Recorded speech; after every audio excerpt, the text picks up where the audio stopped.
All right, so we're going to be continuing with review day 2 for the exam, first semester exam. We were at groups, families, and columns versus periods and rows. I'm going to cover probably 9, 10, 11, 12, and 13, maybe 14 all in one shot here by looking at the periodic table. So you want a periodic table for sure. Here's our periodic table. And a few things with the periodic table. First of all, group numbers. So everything in this column, the first column is called group 1. This would be group 2, group 3, group 4, and it just keeps on going all the way up to the end, which is group 18. So be aware of that. Also, electron configuration can help. Remember that everything in group 1 ends in S1, everything in group 2 ends in S2. Group, what would this be? 5, 6, 7, 8, 9, 10, 11, 12. Group 13 all end in P1, then P2, then P3, P4, 5, and 6 finally at the end. Some names that you should be aware of. This first group, this first column. And remember, columns like this, columns are called groups. So I'm just going to write groups here. Or families. A group or a family is the same thing. It's a vertical column in the periodic table. And then remember a row going across the period. That is basically just a row or a period. So going horizontally from left to right is a row or a period. So maybe I'll write that right here. So row or period. Some names that you should be aware of. Remember group 1 right here. Go with a shorter name. That is the alkali, just alkali metals. So group 1, the family name is alkali metals. Group 2 are the alkaline earth metals. And then a couple other family names you should be aware of. Second to the last, those are the halogens. And then the very last are your noble gases, recall. Noble gases. Other things, remember you have your staircase approximately right in this area. So to the right of the staircase and then in this direction, remember that those are your non-metals. I'm just going to write NM. To the left of the staircase, all the way to the far left, those are your metals. And then right along the staircase, recall, right along the staircase, so in this area here, are your metalloids. And then there's another term I want you to be familiar with, because I think it comes up on the exam, is semi-metals. So metalloids or semi-metals, that means the same thing. Okay? So now, this down here. Going on, you should know general blocks of the periodic table as well. So this block in relation to electron configurations, remember that's the S block, and that helium really belongs right there in terms of blocks. And then way over on the far right, this big square, that is your P block. Right in the middle here, between S and P, is your D block. And then at the very bottom, the very bottom there, that is your F block. And another couple terms I'm thinking of, the D block, right in this area here. So the D block are your transition metals. We talked about metals to the left, non-metals on the right. These are your transition metals. And then of course, at the very bottom, these last two rows, those are your inner transition metals. So make sure you know where those are. And then lanthanides and actinides, it's already spelled out for you. This is the exact periodic table you get. So I'm not going to change that up on you. So just watch for that. So now, if we go back to the review sheet here, we pretty much have covered the number 9, groups, families, and columns, and periods, rows, group numbers, family names, type of elements, we did all that. Characteristics of the various elements. So for these characteristics, watch out for some things like this. So metals, for example, I'm just going to say metal. Those are lustrous. Remember, lustrous means shiny. They're good conductors. They're also malleable, and they're also, for a last thing here, they're ductile, can be drawn into a wire. Malleable means they can be pounded into various shapes. If it's non-metal, it's opposite. If it's semi-metals or metalloids, it's somewhere in between. So be aware of all of that. So going up to number 14, the arrangement of the periodic table. I know there's some questions with that. Know that Mendeleev, he was the father of the periodic table, first one to put it together, and he arranged the periodic table by increasing, I'm just going to use an arrow, by increasing atomic mass, which deals with protons and neutrons. Moseley, the periodic table today is based on Moseley's design, and he arranged the periodic table by increasing atomic number. And remember, atomic number is the number of protons, just the number of protons. And if you're talking about a neutral atom, the protons match the electrons as well. So the next thing here, nuclear chemistry, what and where is it? Well, it's right in the name. It involves the nucleus. You're not talking about the electrons, traditional electrons at least. And because you're talking about the nucleus, you're talking about protons, again positive, and neutrons. So something's happening with the protons and the neutrons. In the nucleus, they're decaying away. There's going to be coming a point here somewhere where there's a ratio of neutrons to protons. If that neutron to proton ratio is greater than 1.5, you're going to see radioactive decay. Okay? And for sure, you're going to see radioactive decay above elements that are higher than number 82 in the periodic table. So now alpha, beta, gamma radiation. I'll write you a few things about that. So alpha, the symbol, should be very aware of that, is alpha 42. Just as a reminder, this 4 on top, that's the mass number, or that is protons and neutrons together. This bottom number, that is just your atomic number or your protons only. So alpha 42, basically there's no electrons that you're talking about. So what element has 2 protons? That is helium. So another way to write it that you should be aware of is it's called helium 42, or it's a helium nucleus. That's what would be being shot out of the nucleus in a nuclear decay. So beta now. Beta, traditional symbol, is beta 0, -1, funny looking B. And beta is basically a high-speed electron. So you could also write it as 0, E0, -1. So be aware of that as well. Okay. And then gamma radiation is that little fish swimming down compared to alpha, which is fish swimming to the left. The numbers are 0, -1. Actually, this part's wrong here. I jumped the gun. So this -1, I was thinking beta right there. Alpha is 4, 2. Beta, 0, -1. And then finally gamma here, 0, 0. And gamma radiation is just simply energy. And gamma radiation, you should be aware of, occurs through all types of decay. So if there's alpha or beta, there's for sure gamma. It's that we just don't traditionally write the gamma down. So let's move to nuclear equations and the change in the nucleus. So nuclear equations, changes in the mass number and atomic number. I'll just write out some nuclear equations, and that should help you remember how the changes occur. So for example, let's say we're dealing with the alpha decay of uranium-238. Well, you would need the number down below, the atomic number. You would just get that from the periodic table. If you look at the periodic table for U, its atomic number is 92. I said alpha decay, so something's being shot out of the nucleus. You write the arrow, and it's an alpha particle, alpha 42, or you could write helium 42.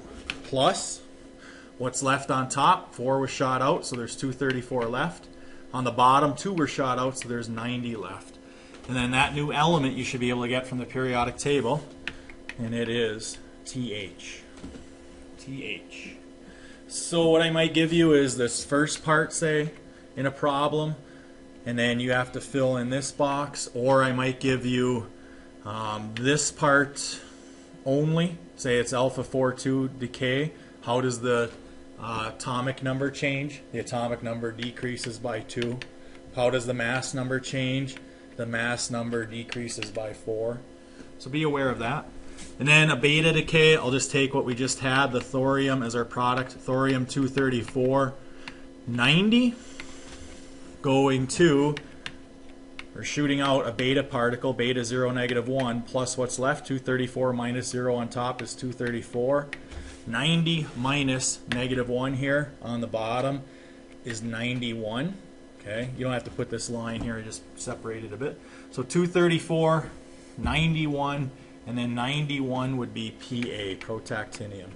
You should be aware of what's happening with beta decay. What's really happening in the nucleus with beta decay is a neutron is splitting. So a neutron splits. What did it split into? A proton and a high-speed electron, which is your beta particle. Remember that the proton stays in the nucleus. And remember the beta particle here is shot out of the nucleus, or radiates out of the nucleus. That's the radiation. Okay? So there's some good questions. So I'm going to scroll up here again. So we have degrees of penetration, number 19, and materials necessary to stop the radiation. I'm going to go right to degrees of penetration and stop. So, alpha, remember? I'm going to do this. So we have alpha, which is 4-2, beta, and then gamma. So alpha, what does it take to stop alpha? Basically a sheet of paper, or anything like a sheet of paper. So a sheet of paper, even the skin on your body can stop alpha radiation. The only time alpha radiation is dangerous to any degree is when you ingest it, inhale it, eat it with food. Beta, you would need aluminum foil, okay, at a minimum. Gamma, you need thick lead foil. It'd have to be like an X-ray blanket, or thick concrete, or water will actually stop it, a lot of water. So be aware of that as well. Half-life. So the half-life, I'll do a problem over here. Half-life, for example, let's say you have an element and it has a half-life of, so that's a symbol for half-life. A half-life of 20 minutes. So this would be a medical radioactive substance. You want it to decay away fast so it's not in your body for a long time. So 20 minutes is the half-life, and let's say you start with, I don't know, start with 10 grams of substance. Let's say it's just 10 grams of X, some substance. And then how much, I'm going to say how much remains after 1 hour. So this would be a question a doctor would question possibly. So what you have to do is think, how many half-lives are in this 1 hour? Well, 20 minutes go into 1 hour, which is 60 minutes, 3 times. So there's 3 half-lives. Okay? So what you do is say, okay, I have 10 grams to start with. After 1 half-life, there's our first half-life. How much would be left? Well, half of the original, 5 grams. After a second half-life, we got to go through 3, remember, there'd be half of that, 2.5 grams. After a third half-life, how much would be left? It'd be 1.25. So that would be the answer for this particular question, 1.25 grams. And you can use this method pretty much for any problem that would come up on the exam. I'm not saying the exam question is exactly like this. It might be a different scenario, but you should be able to use this technique. Okay? So now we have what elements are radioactive and why. I already mentioned that a little bit, number 21 there. That has to do with the neutron to proton ratio. So the neutron to proton ratio thing, let's do this. That should be, once this neutron to proton ratio is greater than about 1.5, radioactivity occurs. When does that occur for sure? Elements that have an atomic mass of greater than 82, which is basically above lead. Other elements can have radioactivity occur, isotopes of elements that are lower than 82, but for sure, elements that are above 82 are radioactive. And remember that neutron to proton ratio. Neutrons are basically atomic glue. The more protons you have, the more glue, in quotes, you need to keep things together. You get too much glue and it starts falling apart. Fission versus fusion. Realize that fission is the splitting of atoms. And when you split the atoms, you fire a neutron with a neutron gun, split an atom, you're going to get a tremendous amount of energy released. So fission is what's used in nuclear reactors right now. Fusion is basically fusing atoms or combining. And here's some terms that you might see in exam. So combining two light or lighter, so not as massive, nuclei into, that's nuclei, that's gone there, into one heavier nuclei. And when you do that, you don't have to know the process necessarily, but when you do that in other situations, you get a tremendous amount of energy released again. But fusion is not yet possible on a large scale on Earth. That's being worked on. If we can get fusion, we're going to have a lot of energy source besides oil and gasoline. So now, we're going to go up to chapter 13 and 14. A little more recent, talking about in the last month, maybe 5 weeks, 6 weeks at the most, since we started 13. Ions, remember, are atoms that have a charge. So how do you get ions? You either gain or lose electrons. So cations develop from the loss of electrons. And where are electrons lost from? Elements on the left side of the periodic table. When you lose an electron, you lose a negative, so you become positive. So cations are positively charged. Anions develop from gaining electrons. So elements at the right side of the periodic table to get that noble gas electron configuration, or the octet. So anions gained, so they become negative. You're gaining negative electrons, you're going to become negatively charged.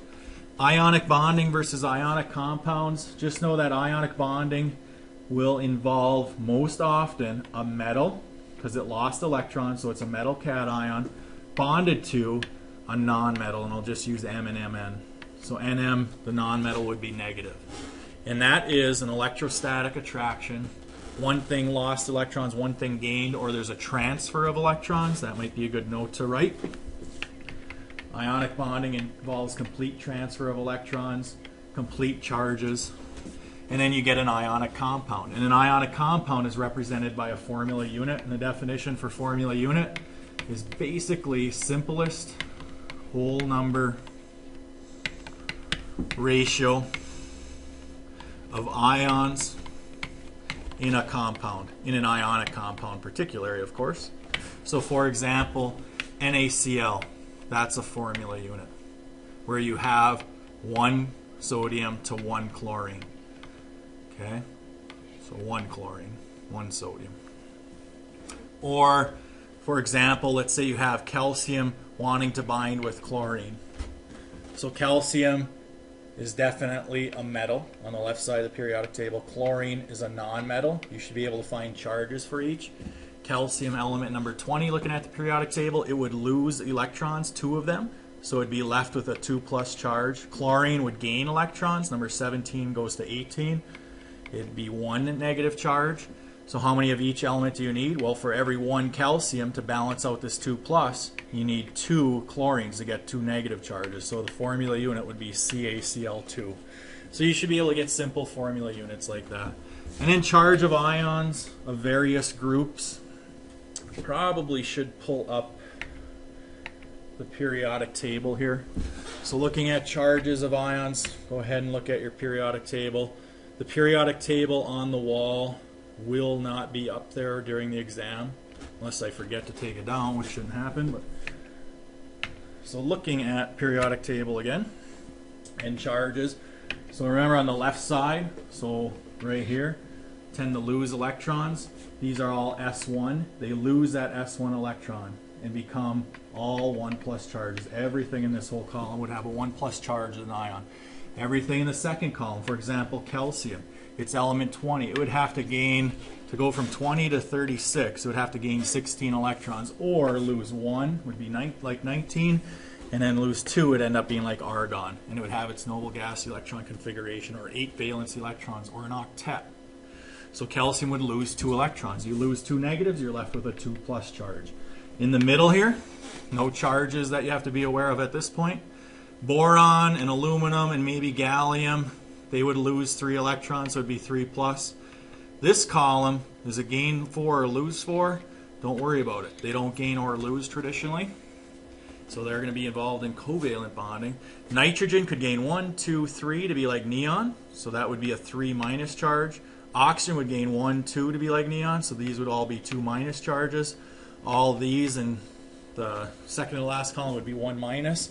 Remember, the noble gas, no charge. They're happy the way they are. They don't want to gain or lose electrons. Okay, so be aware of all of that. Let's go back to here. And pull this up. Let's erase this.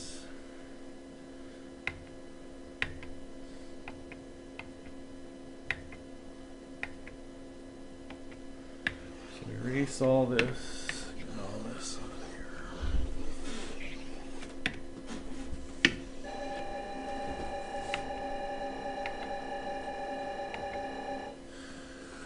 So we got charges, we have loss and gain of electrons, what tends to lose. Number 6 here, Dalton, Thomson, Bohr. Much need to be very aware of these names. And actually some names I don't have in there. For example, before Dalton was Democritus. Just remember that Democritus was about 400 BC, first person to suggest the idea of atoms. Dalton had his 4 postulates. You don't have to be aware of those postulates, but it was about 1700, late 1700s he came into play, started talking about atoms again. Thomson for sure know his piece of equipment. It was the CRT, cathode ray tube. What he discovered was the electron, and the charge was negative. And then the model of the atom, his model was called the plum pudding model. So basically he said the atom was like a ball of pudding or rice pudding, and then the electrons were like basically the raisins scattered throughout there. A bunch of negative charges scattered throughout the atom, which is wrong. Actually, we have Bohr next, but Rutherford comes before Bohr. So Rutherford, no, he would be next in line. His experiment was the gold foil experiment. He discovered the nucleus, so his model is called the nuclear model. He said that the nucleus was a positive, dense small space in the middle of the atom, and the rest of the atom was mostly empty space. Bohr, I'm going to put it down here. Bohr's model was the planetary model. He said that electrons orbit the nucleus much the same way the planets orbit the sun. So that's the common model people think of. And then the quantum mechanical model had to do with the 90% probability of finding an electron. So this is the modern model, and it talks about electron clouds. So atoms aren't these solid spheres. They're malleable, meaning they can push together. Electron clouds can move and change shapes. So be aware of all those models. Number 7, energy change of an electron as it gets closer to or further from the nucleus. I'm just going to draw an atom here. So there's the nucleus. Here's some energy levels. This would be more of Bohr's model, but it helps to explain this. And you would have an electron here. And remember, an electron, where it usually is called the ground state. I'm just going to write GS because of space. And remember, if you add energy in the form of heat, for example, in a flame test, that electron will jump or move further from the nucleus. So adding energy causes the electron to move further from the nucleus. Then the electron is here momentarily. That is called the excited state. I'm just going to say ES. Then the electron falls back down or loses that energy as it gets closer to the nucleus. And it emits that energy as a photon of light. And often you can see some particular color for whatever element it is you're flame testing. Principal quantum number, energy level, period number, all of that. Remember that the principal quantum number is n. which is basically in the periodic table row number for the S and P blocks. But remember, I'm just going to put a slash here. When you get to the D block, the D block is row number -1, and the F block is row number -2. And then we have energy level. That is basically an energy level. And then it matches the period number except for the D and F, which we just said. So now sublevels and shape. Remember, S is spherical. P is dumbbell. Remember, F is clover. Actually, D is clover. Sorry about that. So D is clover, and then F is just really complex.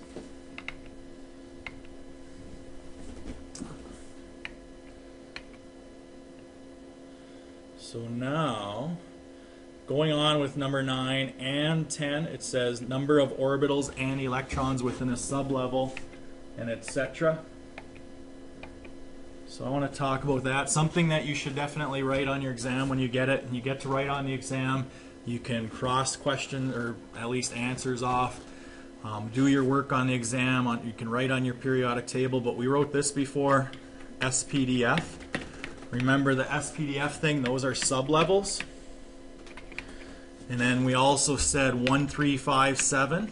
The 1, 3, 5, 7 are the number of orbitals in each of those sublevels.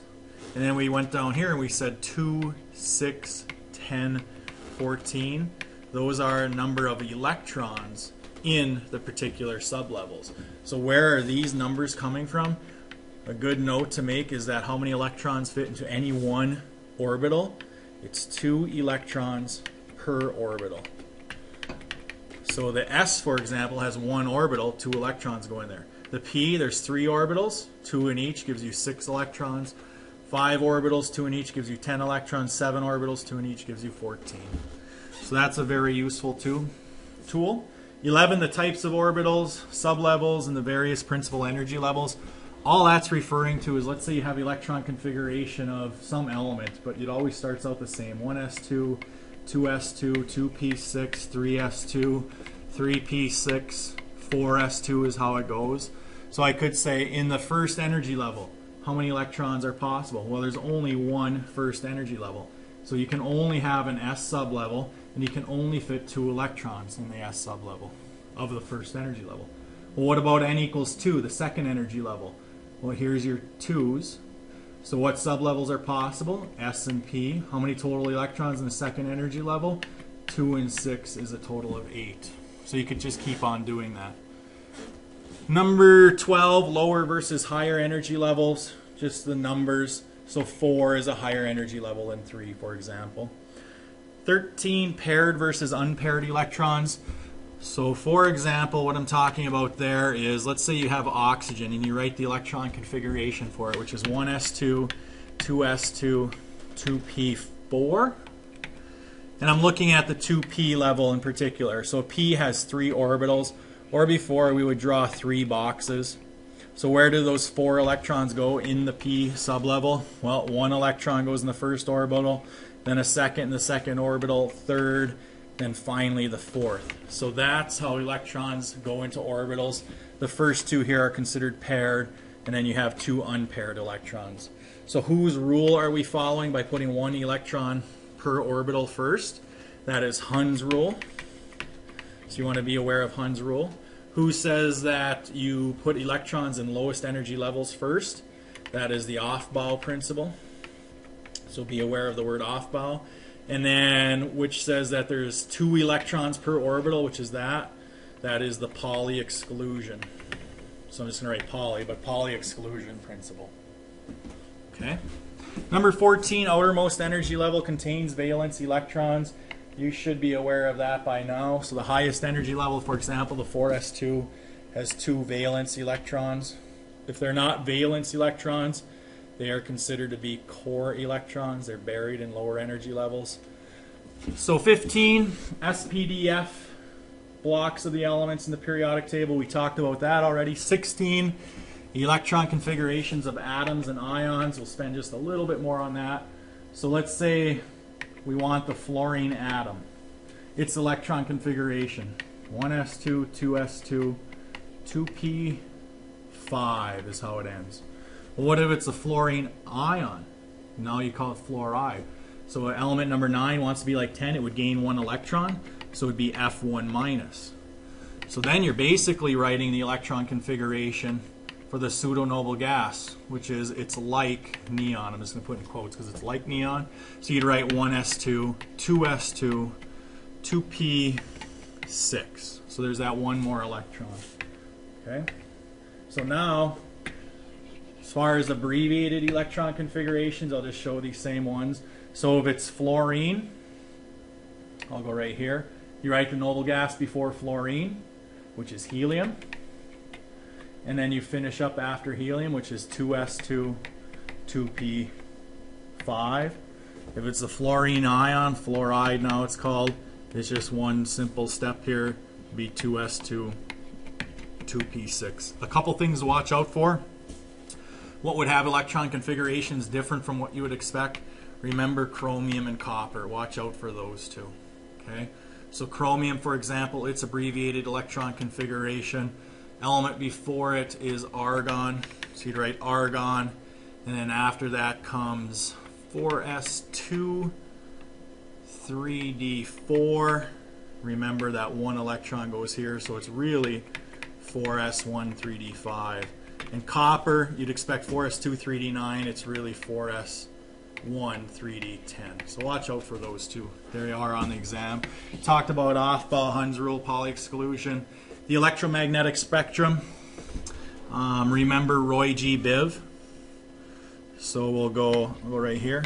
So Roy G. Biv, red, orange, yellow, green, blue, indigo, and then violet. So as far as the wave goes, remember that on the violet end, it is a high energy. I'm going to write up arrow for high and E for energy. Frequency, it's a high frequency, which is V for frequency. And then the wavelength is short. So short lambda or wavelength. On the other end, the red is lower energy. It's definitely lower frequency, and it's a long wavelength.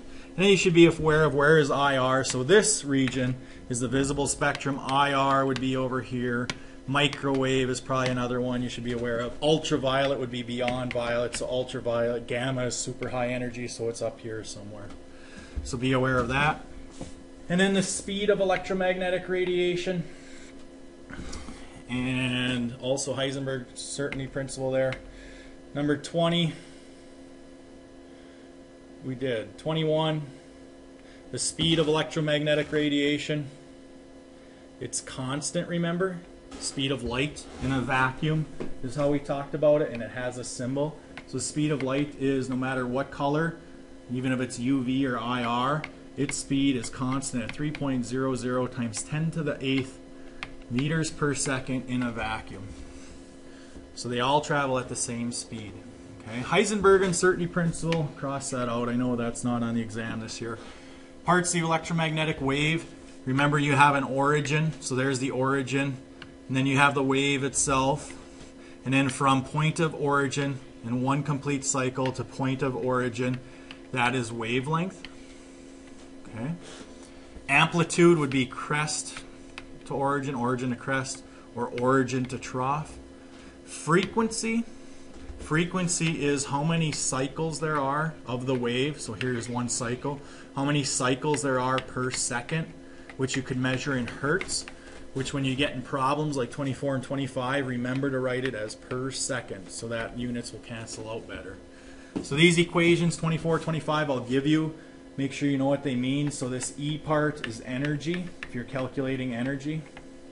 H is Planck's constant. I will give you this number as needed, but Planck's constant is 6.62, sometimes 62, times 10 to the negative 34th joules times seconds. And then V is frequency, which if it's given as 10 hertz, for example, call it 10 per second. And then it's easier to work with, recall. C, speed of light, SOL, speed of light. Wavelength, or V is frequency. Lambda which is usually in meters, is wavelength. So be able to manipulate those equations as needed. And wavelength, again, usually in meters. Ground state versus excited state, we talked about. Flame tests and quantum leaps, that's where the electron absorbs energy. When it absorbs the correct amount of energy, it takes a quantum leap, goes from the ground state to the excited state, like we already talked about, falls back down, emits a color of light. Atomic radius and all of this.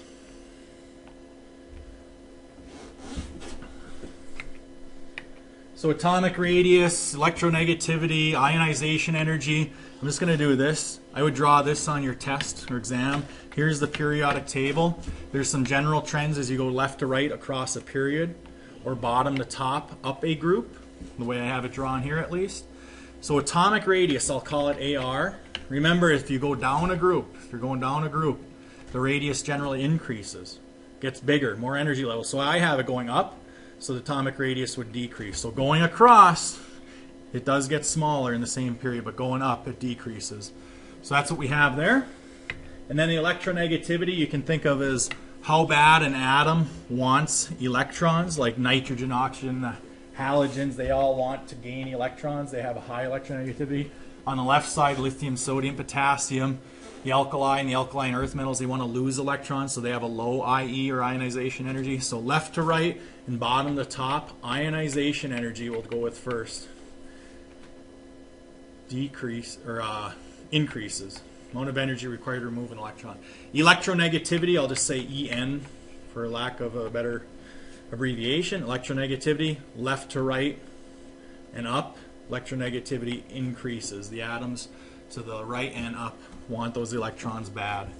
Simple ionic compounds and formula units. How many bromine ions would be needed to produce an ionic compound? Magnesium, etc., etc. Just one quick example because we dealt with this already. So we're saying magnesium and bromine. So magnesium, number 12, would like to lose 2 electrons. That means it would have a 2+ charge. Bromine would like to gain electrons. It's element 35. It would like to gain 1 to be like krypton. So how many magnesium do you need? How many bromine? For every 1 magnesium, because if it's 2+, you need 2 of these bromines to get 2-. So the ionic compound would be MgBr2, or that is the formula unit. Okay? Let's see here. And then that is it for today.